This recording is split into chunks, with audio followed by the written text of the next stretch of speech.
Jerry, does it bother you that you're not in the Pro Football Hall of Fame?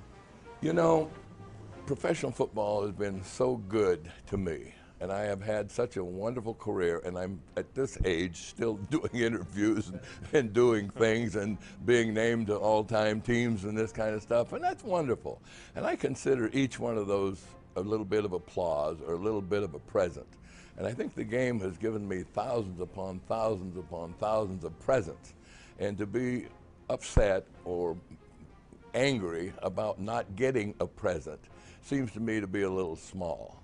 So I really don't think about it that much. I've been very fortunate. The game has been extremely good to me. Life has been interesting. It's been exciting. It's been fun. And I didn't get one present. Oh well, I got 10,000. So it's been a wonderful ride.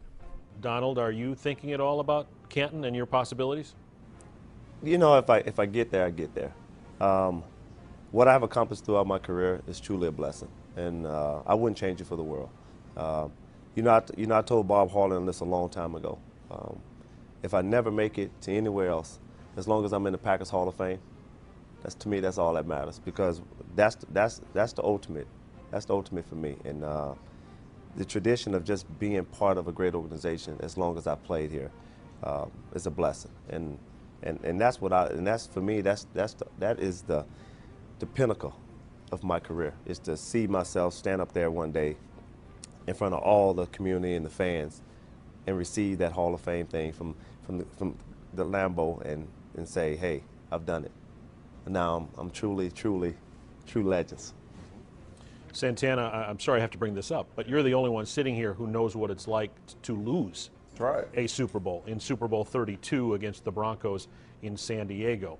As high as the high was in New Orleans, was it even lower when you lost in San Diego? Yeah, there's an ongoing debate on that Super Bowl 32, and you know, I'm a firm believer that I'd prefer not to even go. I'd rather be 2-14 at home than to go and lose the ultimate game, the Super Bowl. The one we won, I have flashes of. You know, I recall the glitter. It's almost, it pales in comparison. I didn't even realize that we were actually losing Super Bowl 31 at halftime. It's just one of those things that you had the confidence and you knew that we were going to pull out the game somehow. And we felt that way in 32 also, but it didn't happen. You know, we couldn't get that corner turn to really grasp that. And you know, you can see something and be so close to it and not to be able to bring it home. It's rough. I remember every play of Super Bowl 32.